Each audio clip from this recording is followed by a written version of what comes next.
Thank you, everyone. I want to start off by thanking everybody for coming out to this event and supporting what's going on here in New York as it pertains to cannabis culture. Again, my name is Alex, founder of Bodega NYC, New York City cannabis lifestyle brand. A little bit background about myself. I'm a first-generation Cuban American, lifetime New Yorker. And yes, I'm a former legacy operator with 12 years plus experience running a pretty successful cannabis delivery service in New York, delivering to Brooklyn and Manhattan. Also spent almost just about that amount of time growing cannabis as well. But let me start off with a little story, because everybody from New York always has a story.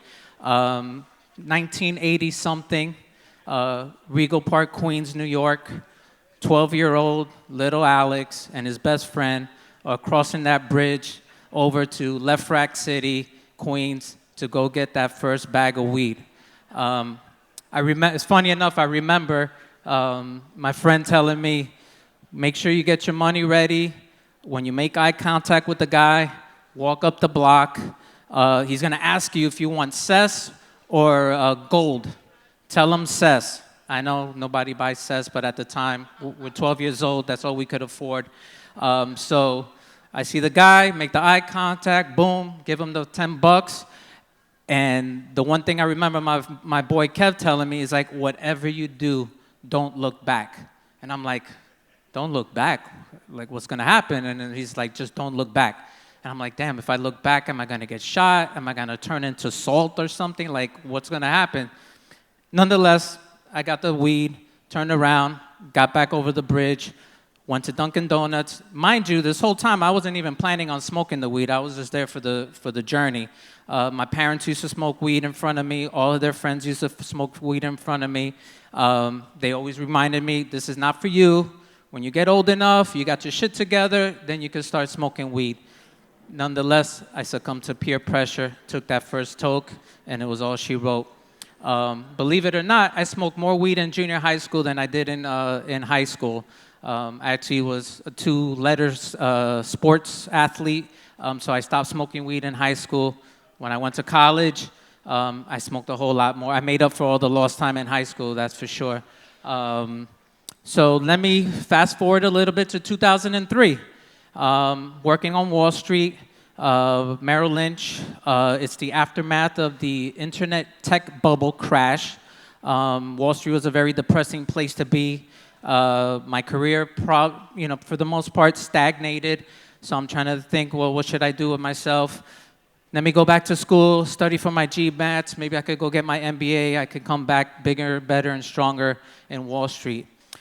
Negotiate a package, go back home, start studying. In the meantime, I have a lot of downtime. My boy's like, yo, why don't you just try to make some side money and, start a delivery service. I'll front you the bud.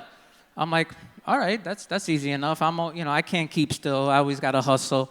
So I started doing what I do, start making appointments with all my friends that smoke weed, going through the Rolodex of numbers, setting up meetings, putting together business cards, letting people sample the stuff. Before you know it, I'm getting 2 calls a day, 6 calls a day, 12 calls a day. About a year and a half in, I'm doing about 25, 30 calls a day. I'm up in Def Jam offices, Complex Magazine, Free Magazine. I'm on Park Avenue doing deliveries. I'm all over Brooklyn, riding my bike everywhere, living my best life. I start hiring people to work for me because now I need a break. Then I get this idea, how can I squeeze more out of this very good delivery service? I want to start growing. One of my customers is a former grower from Colorado. He's like, yo, I could help you out. Hit me off with some weed. I'll show you how to set up.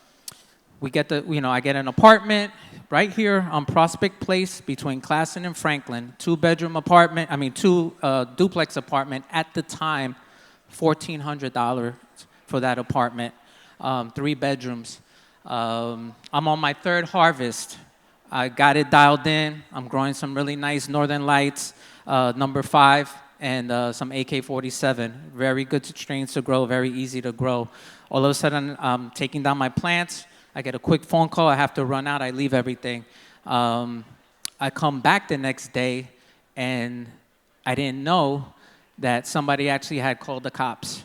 They had smelled something, and so all of a sudden, they kick in my door, and I didn't know they were in the apartment, and I'm walking in through the front upstairs. They wrap me up. I catch the charge, and I'm in the 77th precinct right here in Crown Heights. Can't lie, I'm a little shook up. I try to fall back. I let a lot of people, I let my drivers, run the business for me. In the meantime, I decide to start another business. Open up an internet radio station called PNC Radio and Urban Latino Radio. Helped launch a lot of successful careers in media for a lot of shows, including the Combat Jack show. Got his start with me at PNC Radio. Crazy how everything comes full circle with Chi here on stage. Shout outs to Pretty Lou, Front Stage Radio. Worked with DJ Camilo. I mean, I was living my life. Sold my service, kept growing. Eventually phased out of doing legacy. This weed game, it's a tough game, especially growing. Prices started coming down. I couldn't sustain, what I was doing anymore, so I went back to corporate. It's 2020. I'm watching what's going on in this legal space. I'm like, I think I want to start this brand. I came up with the concept Bodega NYC, basically as an homage to the legacy market, because back in the day, a lot of people don't know that all the weed spots in New York were in these bodegas. And that's where eventually I started getting my weed from, not in Left Rack City, out in the open, like, looking real nervous and crazy. We started sniffing out those, those weed spots, and those, became the weed locations before Giuliani came and started shutting them things down, which resulted in these, amazing weed delivery services. So when people think about the brand, I don't want them to really think about the herb. For me, it's really it's a culture. New York City, I feel, does it a little bit different than we do in the West Coast. Again, it's not about the bud; it's about the people, the stories, and the subjects and the topics that matter to us, whether it's mental health, whether it's restorative justice for those that got arrested for cannabis, or if it's about marketing and learning different aspects about this business, because this train is pulling out and everybody needs to get on board.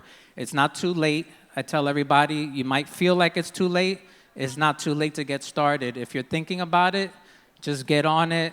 Realize those dreams and push forward. And on that note, I'd like to thank the folks on the Revel for having me. Thank you, Jacoby. Thank you, Lulu. And again, I'm going to have to thank Saki, because if it wasn't for Saki, I wouldn't actually be standing here, telling my story.